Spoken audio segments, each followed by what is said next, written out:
नमस्कार। आज का मेरा युद्ध और बाजार का एपिसोड।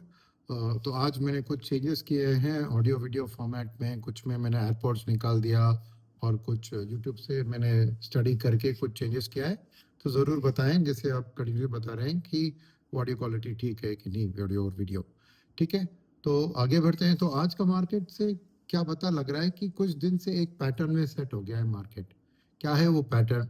वो पैटर्न है कि हर रोज मार्केट सुबह बहुत खराब तरीके से उठ शुरू करता है, फिर बीच में कुछ खबरें आती है तो मार्केट वी शेप में आता है, और वो वी शेप का अंत में मार्केट क्या पॉजिटिव में आएगा, नेगेटिव में आएगा, एक या दो सेक्टर के ऊपर डिपेंड होता है कि कैसे परफॉर्म करते हैं जो इंडेक्स में हैवी वेट है। जैसे कल हमने देखा कि सेम वी शेप रिकवरी था, मगर आईटी की भारी गिरावट के कारण सेक्टर्स आपको अपना इंडेक्सेस अपना नेगेटिव एंड हुए। और हर रोज की बात है कि एफआईएस की सेलिंग जारी रहती है, और ये भी तय हुआ है कि जितना एफआईएस जब ज्यादा बेचते हैं तो डीआईएस की ज्यादा खरीदते हैं, और जब उनकी बिकवाली कम होती है तो इनकी खरीदारी भी कम होती है। ये एक पैटर्न सा बन गया है। तो कल से और आज की कंपैरिजन में देखें तो पहली चीज है, कल की वी शेप रिकवरी में आपने देखा कि मार्केट सब नेगेटिव में थे एक्सेप्ट माइक्रो कैप। आज मार्केट सब पॉजिटिव थे। तो वो ही खबर चेंज क्या है कि कल आईटी 5.5% गिरा था, आज आईटी थोड़ा फ्लैट था। तो वो एक चीज के कारण कल भी मैंने बताया आपको, अगर आईटी फ्लैट होता तो मार्केट पॉजिटिव में रहती, तो आज वो होगा।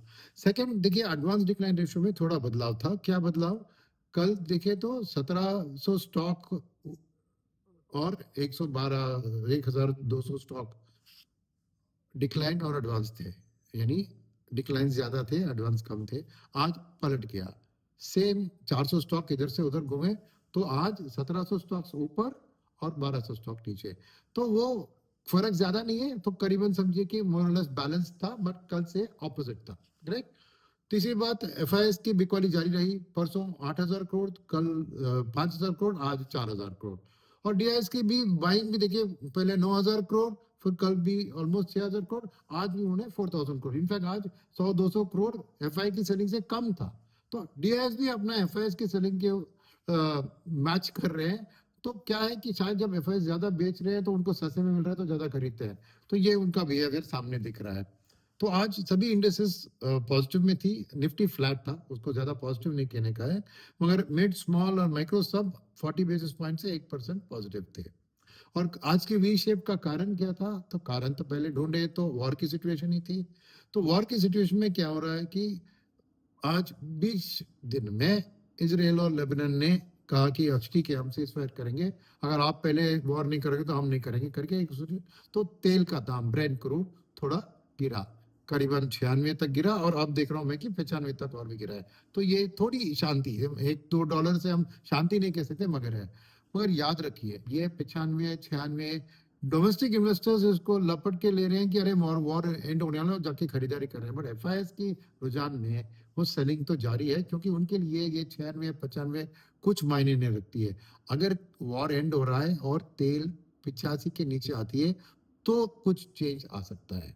और ये भी मान लीजिए कि 85 पे आ गया तो भी मैं नहीं मानता हूँ कि एक भयंकर बाइंग आएगी एफआईएस की तरफ से, बिकॉज बहुत से दूसरे प्रॉब्लम्स भी है। और ये 85 पे भी तेल करीबन समझिए $20 वॉर के पहले से ज्यादा है। तो उनको चाहिए कि क्या गवर्नमेंट और आरबीआई क्या करने वाली है इसको, फिस्कल सिचुएशन को सही करने में। राइट। तो बहुत सी ऐसे खबरें हैं जो आ रही है, जिसके कारण अभी भी एफआईएस बहुत खुश नहीं है। कल मैंने थोड़ा डिटेल में इसको डिस्कस भी किया था। तो वो बात तो जारी रहेगी। तो आज इंटरनेशनली भी देखें तो ज्यादा कुछ फर्क नहीं था। डॉलर इंडेक्स भी वही 99 के बीच में थे, और 10 बेसिस पॉइंट्स इधर उधर। यूएस के 10 साल की इंटरेस्ट रेट भी 5 बेसिस पॉइंट शायद कम हुआ। इंडिया के इंटरेस्ट रेट भी वो 7% के करीब है। और आज देखें तो समझे कि सभी सेक्टर्स ज्यादातर पॉजिटिव में थे, खाली मेटल्स और एक और सेक्टर मुझे याद नहीं आ रहा है, एक थोड़ी नेगेटिव में थी। और खाली स्टैंडिंग आउट सेक्टर अगर माना जाए तो कंज्यूमर ड्यूरेबल्स था, कि बहुत सारे कंपनीज में 4-5% की बढ़त। तो ओवरऑल कंज्यूमर ड्यूरेबल्स में आज 2.5% का बढ़त। बाकी सब जो भी पॉजिटिव में भी थे, समझे कि आधे से 1% के लेवल में ही पॉजिटिव थे। तो कुछ एक फ्लैट बहुत रेंज बाउंड मार्केट था, मगर टिल्टेड टुवर्ड्स द पॉजिटिव, वही कहना चाहिए। तो इसमें क्या है कि अब कल की बात करें, कल है आरबीआई की पॉलिसी, और मुझे यही एक डर की बात है कि आज भी देखिए रेट सेंसिटिव स्टॉक्स, राइट, कल थोड़ी गिर रहे थे, थोड़ा डर आया था, मगर आज वापस PSU bank, private sector bank, auto, realty, consumer durable की बात हुई, एफएमसी, सब थोड़े पॉजिटिव में एंड हुए। तो मार्केट में एक कॉम्प्लेसेंसी है कि आरबीआई कुछ शॉकिंग नहीं करेगी, और ये मुझे डर है, क्योंकि दबाव तो है। इस बार आरबीआई नहीं कह सकती है कि मैं लुक थ्रू करूंगा इस इन्फ्लेशन को, क्योंकि उसका शॉर्ट टर्म इम्पैक्ट पिछली बार गवर्नर ने कहा था। इस बार नहीं कह सकते हैं, क्योंकि ऑलरेडी 3-4 महीने हुए वर्क के, और इम्पैक्ट भी और 3-4 महीने लगेंगे। उसके ऊपर अभी मानसून की खबर भी बुरी है। उसके अलावा आप देख रहे हैं कि करेंसी का भी वीकनिंग, आरबीआई कुछ ना कुछ करके, मॉनेटरी ऑपरेशंस करके उसको दबाव में रख रही है 95 टू 96 लेवल में। आज भी थोड़ा 7 बेसिस पॉइंट्स की उसमें डिफरेंस थी बस, मगर प्रेशर है रुपये के ऊपर, क्योंकि वो तेल के दाम को और भी बढ़ाता है डोमेस्टिक की ओर। तो ये आरबीआई पॉलिसी मैं कहूँगा कि रीसेंट पॉलिसीज में से सबसे इम्पोर्टेंट है, क्योंकि ना ही डोमेस्टिक निवेशक जो अच्छे खबर की इंतजार कर रहे हैं कि आरबीआई सॉफ्ट कॉम्पिटिटिव स्टांस को रखेगी और सब ठीक ठाक बताएगी, मगर ये एक गलत फहमी है, और एक मार्केट में एक कॉम्प्लेसेंसी है डोमेस्टिक इन्वेस्टर्स की ओर से। क्योंकि आज भी देखा, मैंने कहा ना कि एफआईएस और डीआईएस की मैचिंग थी, फिर भी मार्केट थोड़ी पॉजिटिव बने, रिटेल और एचएनआई भी थोड़ा सपोर्ट किया है, तो सब लोग और रेट सेंसिटिव्स को खरीद रहे हैं। तो इसमें मुझे डर है कि इस बार आरबीआई का लैंग्वेज में आपको दिखेगा कि जो दिक्कतें सामने हैं इकोनॉमी के, और इन्फ्लेशन का फोरकास्ट जो करेंगे 4 क्वार्टर के लिए, और समझिए इमीडिएट क्वार्टर के लिए 4.5-5 के करीब रखेंगे, मगर आने वाले क्वार्टर में एक मानसून की दिक्कत है और करेंसी की भी दिक्कत है। तो क्या बताने वाले हैं projected inflation, projected GDP growth,